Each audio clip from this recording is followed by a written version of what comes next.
Hi angels, Cindy here from Luminous Lifestyles, where you get the opportunity to activate love and light into every single cell of your being to become the most powerful creator of yourself that you can be. Have you ever heard the term the dark night of the soul, the shadow self, or what's in you is also in me? What does this mean? How do we discover this? How do we bring this into light so that we understand it with love and compassion?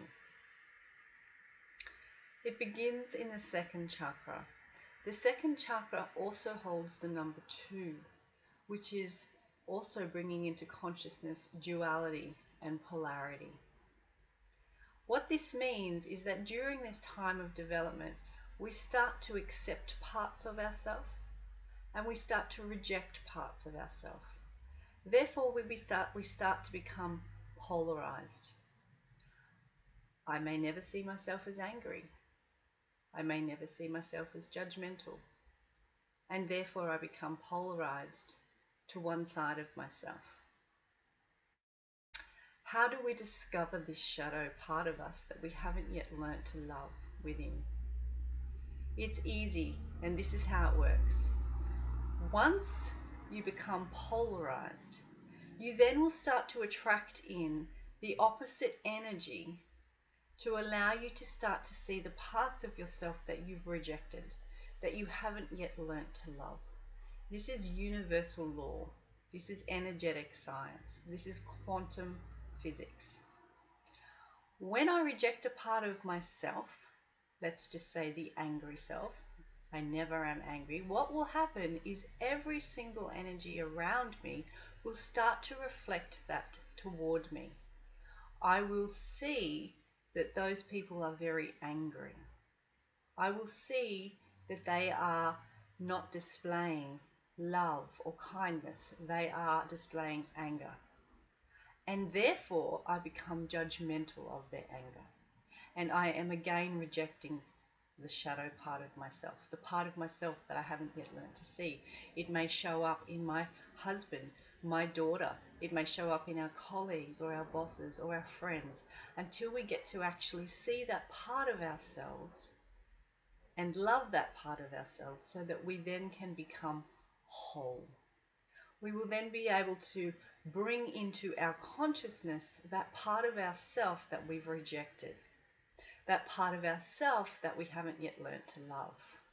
This is what the meaning of the shadow self is. It's about being able to shine light through the parts of yourself that you have rejected, that you have suppressed, that you do not own. And it is also in this that we harbor judgment. Because if we can't own and we don't see that we also have this behavior that we're rejecting or that we're seeing in someone else, we become judgmental of that behavior in somebody else until we learn that that is actually our own reflection.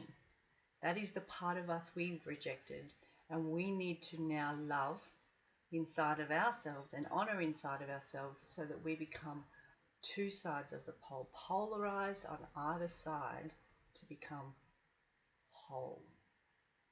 Because that is what we are, everybody. We are whole human beings. And without understanding the duality and the polarity of our own self, we can never be whole. We can never love wholly ourselves or anybody else. So the shadow self is about shining light into the parts of ourselves that we don't know how to love or accept. And it will be reflected in those around us. And the more we judge it, the more we suppress it, the more we will see it. As within, so without.